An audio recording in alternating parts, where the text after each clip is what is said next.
看一下这台车的底盘异响，就是这种咣当咣当的响声，吓得车主大哥呀不敢开了。车辆到店经过检查，此台车的底盘异响就是从这个方向机里边传出来的。这种声音明显就是方向机内部的齿条间隙过大产生的异响。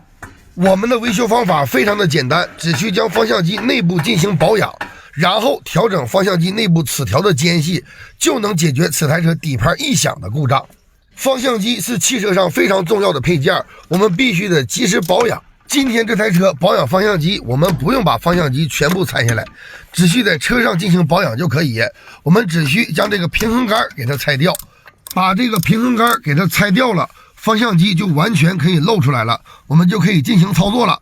看，每一个方向机上面都有这么一个大螺丝，这个大螺丝我们给它拆掉，从这个螺丝的位置不但能把方向机的间隙进行调整，而且还能给方向机做一遍保养。作为一名汽车修理工，必须得了解汽车上每一个配件的工作原理，才能去给车主修车。拆掉了方向机上面这颗大螺丝，然后再把方向机内部这个调整间隙的导向块给它拆掉。此台车的方向机异响就是这个导向块磨损间隙过大了，导致了方向机内部的齿条间隙过大产生的异响声。这种种迹象都表明了方向机的内部缺油了。看着方向机的齿条里边一点油都没有了，没有油去润滑，磨损能不大吗？这就是我说的，每一台车的方向机过了7、8万公里，必须得及时做一遍保养。我们只需将专用的方向机油打入方向机内部，就能解决打方向盘沉、方向盘不回位，以及我们逛动方向盘的时候，方向盘里边出现咯噔咯噔的响声。在给方向机注油的时候，必须做到左右逛动的前轮，然后这边用手往里挤方向机专用油。这台车的方向机维修的非常及时，如果再跑几天，这个导向块一旦出现了间隙过大，就会导致方向机的方向出现失灵。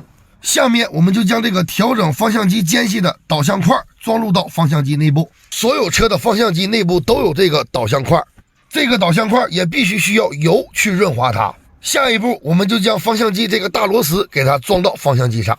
这一根大螺丝是重点，在安装的时候，我们不能把它拧紧了，也不能给它上松了，它是有位置的。像现在市面上比较常见的方向机，这个螺丝我们拧动4圈半就可以了。如果有的个别方向机内部间隙比较大，我们就可以将这个调整螺丝的外圈锁紧螺丝帽，给它放半圈。只需像我这样调整，你的方向机就重新复活了。